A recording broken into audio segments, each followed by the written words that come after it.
Vladimir to add his presentation. Thank you.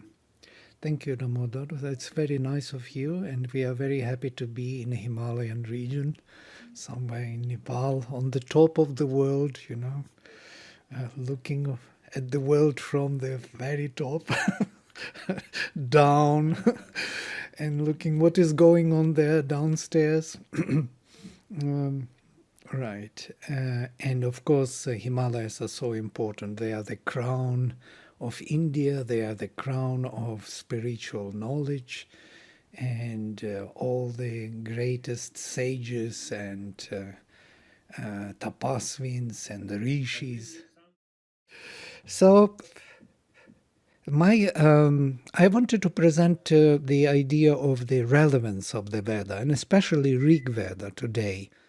So why Rig Veda is important? First of all, in my view, and I think in Sri Aurobindo's view the same, Rig Veda is speaking about the transformation of man in time.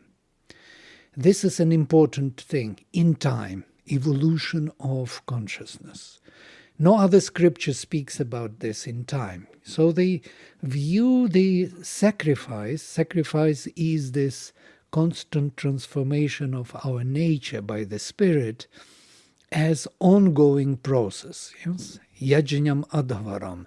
So the sacrifice is itself a pilgrimage, a march, moving forward, advancement. Yes, and the man is seen and spoken of as ever advancing pilgrim. It's also a very interesting view on man, very close to what Sri Aurobindo means by a transitional being. He is always on the way, and his aim is immortality. So this path itself is a sacrifice, and the path itself is a battlefield. So he meets all the forces which resist the transformation of his nature, all kind of forces, yes, darker forces, vital forces, rakshasas, paishachas, you name it, vritras, vrikas. There are names and upon names of these resisting forces which he has to battle with and conquer out of their grip the truth by which he will arrive at immortality. So Rigveda is the vision also of the group soul, the vision of the whole Manvantara, what we have to achieve and realize in this particular Manvantara. You know that in the Vedic tradition it is understood that every time, every Manvantara, there are 14 Manvantaras in one Kalpa. In this Manvantara, Vaivasvata Manvantara, which started long ago, we are now in Kali Yuga of this Manvantara. It started with Purva Rishayaha, with the rishis who came, 7 rishis, who brought the vision of the Veda to humanity, brought it down. Vedic rishis are considered to be the involutionary beings like avatars who bring the vision of the spiritual achievements or spiritual plan for the group soul of humanity. So it's quite interesting that Sri Aurobindo in the human cycle says that whatever the achievements in terms of scientific advancement, cultural, national, we have as a humanity, they are all only a means for the advancement in the spiritual progress or finding of the soul of humanity. And in that sense, that spiritual vision of the Rig Veda is the plan which has to be completed or realized in this particular Manvantara. In the Veda, they speak of the Purva and Nutana Rishaya, if you remember, yes? Agnif purvebhih rishibhih idyo nutanai ruta. So Agni is to be adored or sought with adoration by the first rishis, purvebhih rishibhih, and by nutanaich, by the modern rishis. So in the Rig Veda itself, there is a mentioning of the ancient rishis, which were there before the Nutana rishis, who are the rishis of the Rig Veda. So who are these Purva Rishayaha? These are these original rishis, 7 rishis, the Riksha, yes, that high bear constellation which points to the Dhruvam, to the Arctic star. These are the 7 rishis who brought the vision of the fulfillment in this Manvantara. It's also mentioned several times that there was an ancient tradition which was kind of forgotten or specially made forgotten by us. So there is a text which says, Ya ima vishva bhuvanani juhvad rishir hota niyasidat pitanach sa ashisha dravinamid shamanach pratham achad avaran avivesha. He hid the first generations of the seers and opened the time to the new. This separation from the previous to the new is the fundamental kind of ongoing tradition. And I don't think in the world we have any other tradition which is so fundamental, which views the development of man in this particular way. And one more very interesting view, which nobody follows, only Sri Aurobindo, and was very highly misunderstood by this, that the evolution of consciousness and of man takes place in the cycles. And each cycle is kind of a narrowing down the focus of the spiritual enterprise. Like we start with Satya Yuga, which is open, which is very kind of pure and innocent and sincere openness to the spirit. It's like our childhood. Let us take the example of our childhood and then adolescent and then old age. So we start with a very inspired and symbolic age, open to the spirit. Yes, innocently and sincerely open to the spirit. Everything works directly from the spirit. Everything is considered to be a spiritual enterprise. And then this vision becomes more dogmatic. It builds up the idea of types, dharmas.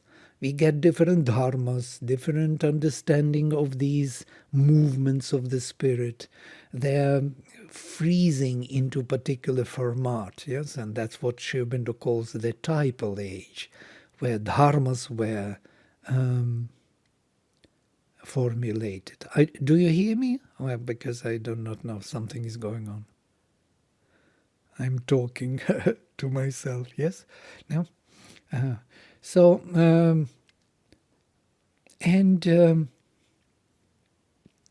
And then we move even more into rigid format of the conventional age, yes, so which is closer to from Satya Yuga we move to Treta, to Dvapara.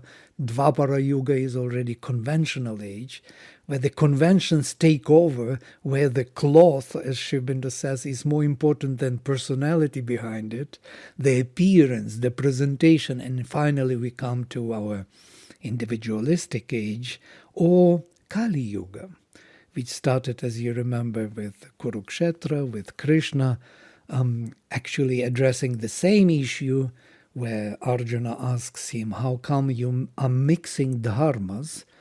You are mixing the varnas and the jatis, so how would we know now who is who in which family is born?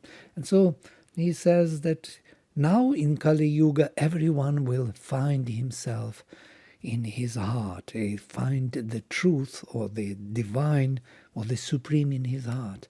Even women, even Shudras, he says, not to say about Brahmins and Kshatriyas. So this individualistic age is narrowing down the perspective of the spirit to every individual. And Sri Aurobindo defines it in this way, that the purpose of this creation was the individual. Individual is the purpose, the aim. He has to embody the divine. The divine wanted to be many. As it is said in the texts, Bahusyam, may I be many. That's how creation started. So what does it mean to be many? Is the individual creation. Individual has to embody all the treasures of the spirit. And because of that, the whole cycle starts with the vastest view of the spirit and narrows down in Kali Yuga to the individual perception of the truth, and finally to the subjective age, and finally to the spiritual age, breaking through again to a new Satya Yuga. So these cycles narrowing down, constantly narrowing down, yes, making it more and more individualistic in every possible way, is the way of the cycles, of the evolution forward. And this particular thing was totally misunderstood by Sri Aurobindo's contemporaries, and even Radhakrishnan in his history of philosophy, Indian philosophy, speaks about this, that Sri Aurobindo's proposition that the Vedic age was the greatest and we have to fulfill it in our life is a very good idea, interesting idea, but we cannot follow it because we believe in progress. And he means that, betterment and betterment is going forward. Yes, betterment is going forward, but it is not the way how he thinks. It's not becoming vaster. It becomes narrower in the terms of the spirit. It is more focused on the individual development. And this was totally misunderstood. But this is the Vedic knowledge, which Sri Aurobindo also shares with us.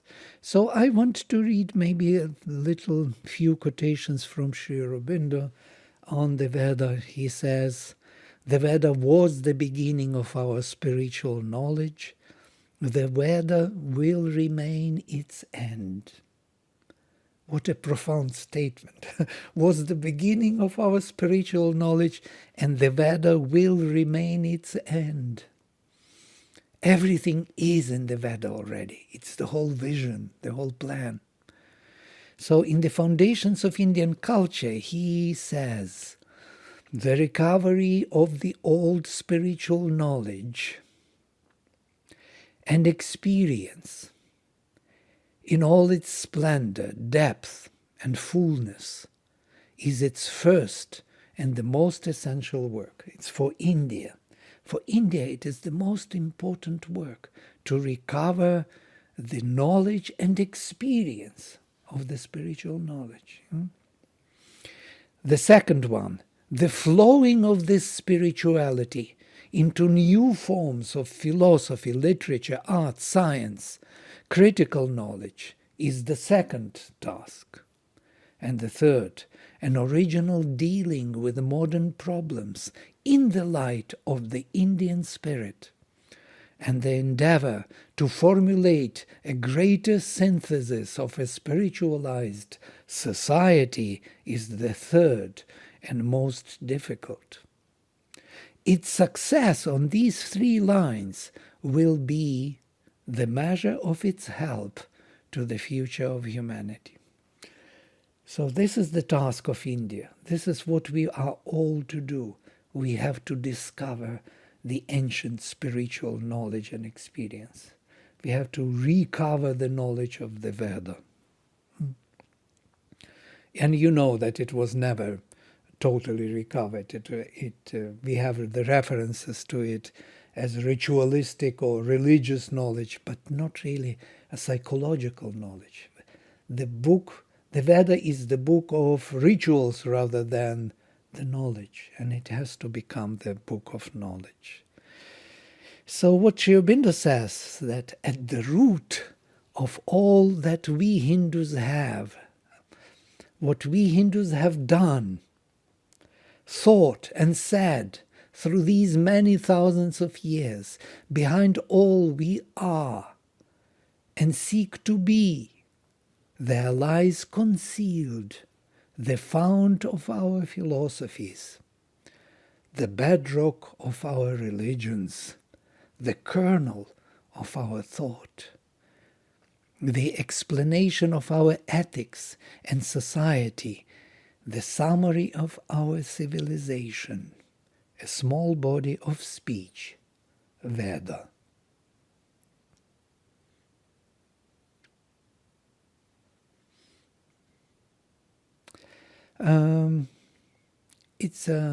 Yes, I can stop here, and if we could discuss something, I would be very happy.